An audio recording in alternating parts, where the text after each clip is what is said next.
নমস্কার বন্ধু, astrology 24x7 YouTube চ্যানেলে আপনাকে আরও একবার স্বাগত। আমি আপনাদের বন্ধু শ্যামল। বন্ধুর সঙ্গে থাকুন, ভালো থাকুন। আমার তরফ থেকে প্রাণ ভরা ভালোবাসা আপনাদের সকলের জন্য রইল। শুরু করব অশ্লেষা নক্ষত্রের 2024 কেমন যেতে পারে বার্ষিক নক্ষত্রফল। অশ্লেষা নক্ষত্র 16°40' থেকে 30°র মধ্যে কর্কট রাশিতে অবস্থান করে, অর্থাৎ আপনার চন্দ্র যদি 16°40' থেকে 30°র মধ্যে কর্কট রাশিতে অবস্থান করে, তাহলে আপনি অশ্লেষা নক্ষত্রে জন্মগ্রহণ করেছেন ধরা হয়। সাধারণত অশ্লেষা নক্ষত্রের বন্ধুরা তো সাহসী হয়ে থাকেন, কিন্তু রাগটা আপনাদের অত্যন্ত বেশি। যাযাবরের মতো লক্ষ্যহীনভাবে অনেক ভ্রমণ করেন আপনারা, তো অবাঞ্ছিত চাকরি বাকরিও নিয়ে নেন, এবং কিছু কিছু কোনো কোনো বন্ধুর ক্ষেত্রে যৌন হতাশা একটু কাজে এসে যায়, মানে হতাশা থাকে আর কি। মার্কারি মানে বুধ বুধ হচ্ছে আপনাদের নক্ষত্রের লর্ড। আর স্নেক দেখেছেন, সাপের কয়েল যেটা, সেটাই হচ্ছে এই নক্ষত্রের সিম্বল। সাপের কয়েল মানে চক্রাকারে সাপ যেরকম ফোনা তুলে থাকে, সেরকম হচ্ছে এই সিম্বল। তো বিষ্ণুদেবকে আপনারা একটু স্মরণ করবেন, তাহলে কি হবে, আপনাদের অনেক বড় ধরনের সমস্যা থেকে বেরিয়ে আসতে পারবেন। পান্না হচ্ছে আপনাদের স্টোন, যেটা ভালো কাজ দেয় আপনাদের ক্ষেত্রে। আর আপনাদের লাকি কালার হচ্ছে ব্ল্যাক রেড, মানে একটু ওই ডিপ খয়েরি রংটা আপনাদের ক্ষেত্রে কিন্তু খুব ভালো হবে থেকে। 5 সংখ্যাটাও আপনাদের ক্ষেত্রে বেশ ভালো যায়। আর মাথায় রাখবেন, যারা অশ্লেষা নক্ষত্রে জন্মগ্রহণ করেছেন তাদের নামটা যেন ডি দিয়ে শুরু হয়। ডি দিয়ে শুরু হলে ভালো হয়ে থাকবে। আপনার নামটা যদি ডি দিয়ে হয়ে থাকে, নাম সম্মান বৃদ্ধি হয় সাধারণত দেখা যায়। তাই সন্তানের নাম রাখার ক্ষেত্রে নক্ষত্রের ভিত্তিতে অবশ্যই ডি দিয়ে শুরু হওয়া উচিত। এটা মাথায় রেখে চলবেন, অবশ্যই এটা কিন্তু খেয়াল রাখবেন। আর আপনাদের একটা জিনিস মাথায় রাখতে হবে, সেটা হচ্ছে আপনারা কোনো নিয়ম মানেন না। সেই নিয়ম না মানার কারণে আপনাদের কিন্তু বড় ধরনের লক্ষ্য অর্জনে একটু সমস্যা তৈরি হয়ে থাকে। তবে আপনি সৃজনশীল লেখক হয়ে থাকেন, বক্তা ভালো, নিজের মধ্যে ক্ষমতা আছে, মানসিক অনেক দৃঢ়তা থাকে, সব কিছু ঠিক থাকে, কিন্তু ওই যে কারোর আন্ডারে কাজ করা, কারোর কথা মেনে চলা, এটা আপনি কিছুতেই মেনে চলতে পারেন না। এটা একটা সমস্যা হয়, সেইটাকে একটু কন্ট্রোল করতে হবে। আর বিশেষ করে দেখা যায় অশ্লেষা নক্ষত্রের বন্ধুদের পেটের গন্ডগোল হতে থাকে, বারবার ধরে পেটের গন্ডগোল হতে থাকে। তাই এই জায়গাটা, ওই খাওয়ার খাওয়ার ক্ষেত্রটা একটুখানি খেয়াল রেখে আপনাকে চলতে বলবো। তো এই বছরতে যেটা দেখা যাচ্ছে আপনাদের ক্ষেত্রে ভালো সময়গুলো হচ্ছে ফেব্রুয়ারি মাস, এপ্রিল, অক্টোবর এবং ডিসেম্বর মাসটা আপনাদের ক্ষেত্রে অত্যন্ত ফেভারেবল মাস। এছাড়া মে, জুলাই, সেপ্টেম্বর এবং নভেম্বর মাসটাও মোটের উপরে অনেকটা ভালো ফল দিয়ে যাবে আপনাদের ক্ষেত্রে। তবে জানুয়ারি, মার্চ, জুন এবং আগস্ট মাসটা আপনারা বিশেষভাবে সতর্ক থাকবেন, কেন এই সমস্ত মাসগুলো আপনাদের ক্ষেত্রে খুব একটা ভালো দেখলাম না। তো অশ্লেষা নক্ষত্রের প্রথম পাদ বা চরণে যাদের জন্মগ্রহণ, তাদের ক্ষেত্রে বলবো কাউকে হয়তো অর্থ দান করেছিলেন বা অর্থ ঋণ দিয়েছিলেন, তাদের ক্ষেত্রে দেখা যাবে যে আপনাকে সেই পুরানো অর্থ ফেরত দিয়ে যাচ্ছে। আর পেশাদারি ক্ষেত্রে যদি যুক্ত থাকেন, তাহলে আপনি শান্তি শৃঙ্খলা পাবেন এবং আপনি উন্নতি করতে যাচ্ছেন। অশ্লেষা নক্ষত্রের দ্বিতীয় পদ বা চরণে যারা জন্ম, তাদের ক্ষেত্রে বলবো কিছু ভুল বোঝাবুঝি হতে পারে এই বছরেতে, তার ফলে আপনি বিব্রত বোধ করবেন, ক্ষতির সামিল হয়ে যেতে পারেন। জল সংক্রান্ত ব্যাপারে যদি আপনি কোনো কাজ কারবারে যুক্ত থাকেন, তাহলে আপনি লাভবান হতে যাচ্ছেন। অশ্লেষা নক্ষত্রের তৃতীয় চরণ বা পাদের মধ্যে যারা জন্মগ্রহণ করেছেন, তাদের ক্ষেত্রে বলবো এই বছরটায় আপনাদের ক্ষেত্রে বিদেশে কাজের সুযোগ পাওয়ার সম্ভাবনা আছে। সন্তানকে নিয়ে আপনি গর্বিত হতে যাচ্ছেন, সন্তান ভূমিষ্ঠ হতে পারে, আপনার কনসেপ্ট করা থাকলে ভালো হবে।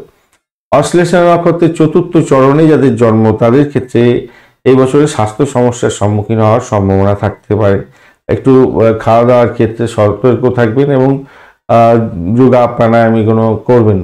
আর মাথায় রাখবেন, আপনার কোনো কিছু বিষয় নিয়ে খুব ইচ্ছা ছিল, সেটার মোহভঙ্গ হওয়ার একটা সম্ভাবনা এই বছরে দেখা দিতে পারে। আর্থিক অবস্থার দিক থেকে দেখা যাচ্ছে পৈতৃক সম্পত্তির বিষয়ে আপনি কিছুটা গেইন করতে যাচ্ছেন, লাভবান হবেন, পারিবারিক আয় বৃদ্ধি হওয়ার সম্ভাবনা আছে। স্টক এক্সচেঞ্জ সংক্রান্তীয় ক্ষেত্রে বিনিয়োগে আপনার ক্ষতি হতে পারে, একটু খেয়াল রাখবেন। গেম, লটারি, এই সমস্ত ক্ষেত্রে অর্থ নিয়োগ আপনার ক্ষেত্রে কিন্তু ভালো হবে না। তবে মন্দিরে দান করলে আপনাদের ক্ষেত্রে লাভবান হওয়ার সম্ভাবনা থাকবে। যারা গবেষণামূলক কাজকর্মের সঙ্গে যুক্ত আছেন, এবছরটা আপনাদের ক্ষেত্রে লাভবান হওয়ার সম্ভাবনা থাকছে।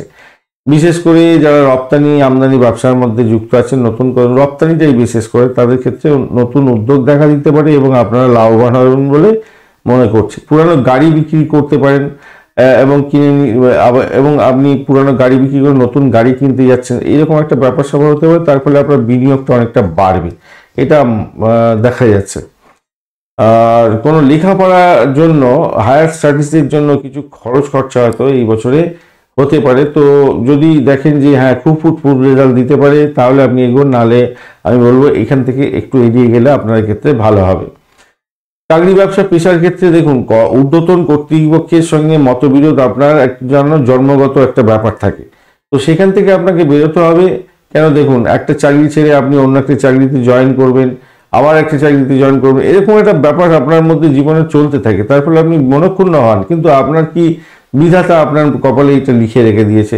সমস্যার সম্মুখীন, চাকরি খুঁজছেন, নতুন চাকরিতে ঢুকছেন, আবার সেখান থেকে ছেড়ে দিয়ে আবার অন্য একটা জায়গায়, আপনার ধৈর্যের বিকৃতি ঘটে যায়, চাকরি সংক্রান্ত বিষয়ে বিষদগার হয়ে যায়, আপনার মধ্যে অসন্তুষ্টির অভাব দেখা দিতে পারে। তাই এই বছরটা আপনাদের ক্ষেত্রে সেরকম জায়গা তৈরি হয়ে আছে। তবে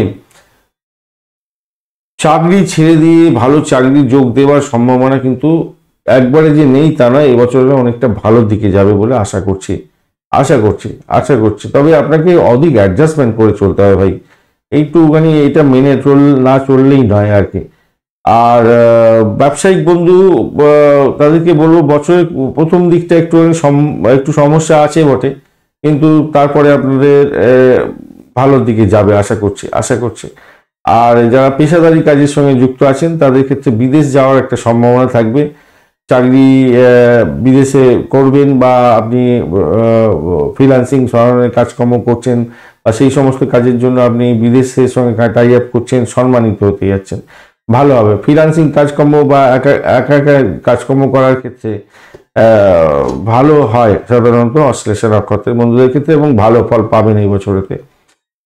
এবছরে প্রেম, রোমান্সের এবং বিবাহের সংক্রান্ত ক্ষেত্র ও পারিবারিক জীবনের ক্ষেত্রে যা দেখা যাচ্ছে যে কোনো গুরুত্বপূর্ণ সমস্যার মধ্যে আপনি যদি সমস্যায় জর্জরিত থাকেন, এই বছরেতে সেই সমস্যা থেকে আপনি সমাধান করে মুক্তি লাভ করতে যাচ্ছেন, সেক্ষেত্রে কিন্তু ভালো ফল পাবেন বলে আশা করছি। এছাড়া দেখুন, স্বামী স্ত্রীর মধ্যে যৌন আগ্রহ কিছুটা খামতি এবছরে হয়তো আপনাদের থাকতে পারে, তাই একটু অ্যাডজাস্টমেন্ট করে চলতে হবে। যারা বিবাহ করতে চাইছেন, বিবাহ হয়ে যাওয়ার সম্ভাবনা আছে। যারা ডিভোর্সি বন্ধু, তাদের বিবাহ হয়ে যাওয়ার সম্ভাবনা এই বছরটা থাকছে। তবে বিবাহ সংক্রান্ত ক্ষেত্রে কিছু সমস্যার কারণে যারা বিবাহিত জীবনে আছেন, ওই যে বললাম যৌন আগ্রহের অভাব, তার ফলে আপনারা আলাদা থাকবেন বা নিজেদের স্বার্থের সংঘাত লাগতে পারে, তাই একটু অ্যাডজাস্টমেন্টের ভাই দরকার আছে। তীর্থযাত্রা আপনাদের ক্ষেত্রে ভালো হতে যাচ্ছে, ভালোবাসা বাড়বে। সেক্ষেত্রে পুরানো কোনো আইনি পন্থা অবলম্বন করে আপনি বড় ধরনের সমস্যা থেকে হয়তো এই বছরে বেরিয়ে আসতে যাচ্ছেন। আমি বলবো একটু মানসিক স্ট্রেস থাকলে একটু শিল্পকলা, খেলাধুলা এই সমস্ত মধ্যে একটু ইনভলভ হন না, তাতে তো ভালো হবে। আর যদি আপনি ব্যবসা বাণিজ্য বা চাকরি বাকরি করছেন এই সমস্ত ক্ষেত্রে, তাহলে একটু বেশি সময় দিন তাতে দেখবেন আপনার বৈবাহিক জীবনেও সুখ স্বাচ্ছন্দ্য থাকবে, কাজের জায়গাটাও ভালো হতে যাবে। সেক্ষেত্রে একটা জিনিস দেখা যায়, যেটা এই বছরও দেখা যাবে আপনাদের মধ্যে, এই অশ্লেষা নক্ষত্রের বন্ধুদের ক্ষেত্রে না, একটু উন্নতি করে এমনিতেই যে চাকরি বাকরি বা বিভিন্ন ক্ষেত্রে আপনার সংঘর্ষ চলতে থাকে, তার সঙ্গে আবার ঈর্ষান্বিত কিছু বন্ধু বা পারিবারিক সদস্য আপনাদের ক্ষেত্রে রোমান্সের ক্ষেত্রে বড় ধরনের ব্যাগরা দিয়ে দেয়। এই ব্যাগরা দিতে থাকবে, তো সেইটা মাথায় রেখেই চলবেন যে ব্যাগরা দেবে, তো তো সেখান থেকে আপনাকে পাশ কাটিয়ে বেরিয়ে যেতে হবে। আত্মীয় পরিজনদের সঙ্গে, আত্মীয় পরিজনের সঙ্গে বিবাদ বিতর্ক থেকে দূরে থাকার চেষ্টা করলে আপনার ক্ষেত্রে ভালো হবে, মাথায় রাখবেন, সেই জায়গাটা একটু খেয়াল রাখবেন। লেখাপড়ার ক্ষেত্রে এই বছরের চাকরি ভিত্তিক কোনো কোর্স করছেন, অত্যন্ত শুভ ফল পাবেন। উচ্চশিক্ষার ক্ষেত্রে সাময়িক কিছু বিবাদ বিতর্ক হবে, সমস্যার সম্মুখীন হবেন বটে উচ্চশিক্ষার ক্ষেত্রে, কিন্তু আমি বলবো ভালোই হতে যাচ্ছে।